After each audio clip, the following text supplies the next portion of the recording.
नमस्कार। मैं doctor Shailesh, शतायु herbal hospital, गांव सरकपुर, गौतम बुद्ध नगर जिले से। आज हम बात करने वाले हैं नौ तपा के ऊपर। आयुर्वेद में नौ तपा को शरीर के संतुलन से जोड़ के देखा गया है। नौ तपा होता क्या है? ये हर साल नौ तपा आता है जेठ के महीने में, यानी कि 25 मई और 2 जून तक का अब की बार इसका समय है। 25 मई 2 जून में नौ तपा है। नौ तपा का मतलब ये होता है कि इस समय जो सूर्य नारायण है, सूर्य भगवान है, वो पृथ्वी के बहुत नजदीक आ जाते हैं, जिससे होता क्या है कि हमारे शरीर का पानी और जो रस है वो कम होने स्टार्ट हो जाते हैं। नौ तपा में व्यक्ति को जो जो परेशानियां हो सकती हैं उसके बारे में मैं यहाँ आपको बताऊंगा। जो परेशानियां हैं वो सबसे पहले चिड़चिड़ापन आएगा, डिहाइड्रेशन हो जाएगा, सर में दर्द हो जाएगा, उल्टियां आपको हो जाएंगी, शरीर में आपको हीट वेव्स लग जाएगी, जिससे आपको उल्टी दस्त होंगे, बुखार भी आपको आ जाएगा, पेचिस आपको हो जाएंगे। ये समस्याएं नौ तपा में होती हैं। नौ तपा में कुछ सावधानियां रखने की होती हैं। इस समय आपको क्या करना होता है कि आपको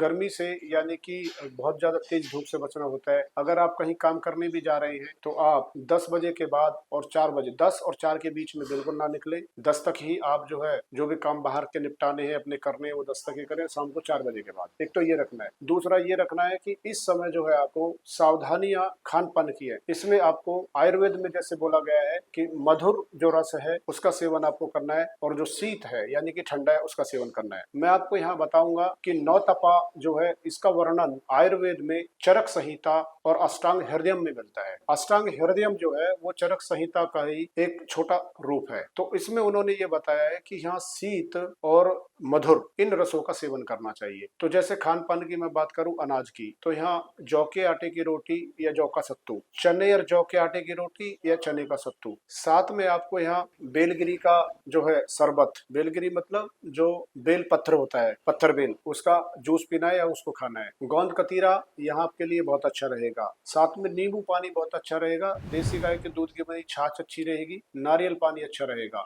इसके साथ साथ आप देसी गाय का दूध 1 गिलास लीजिए, उसमें 1-2 इलायची, आधा चम्मच मिश्री और गुलकंद के साथ शाम को लीजिए। यहाँ आपको बचना किससे? 100 धूप से बचना है। दूसरा, आपको गुरु, स्निग्ध और गरिष्ठ तिख भोजन से, यानी कि बहुत ज्यादा खटा, बहुत ज्यादा चटपटा, बहुत ज्यादा चिकनाई, बहुत ज्यादा पचने में भारी, इससे आपको बचना है। अगर आप इस काम को करते हैं तो आप बिल्कुल स्वस्थ रहेंगे, और जो नौ तपा के बाद जो बीमारियां होती हैं वो बीमारी आपको नहीं होंगी। इसी के साथ सभी को नमस्कार।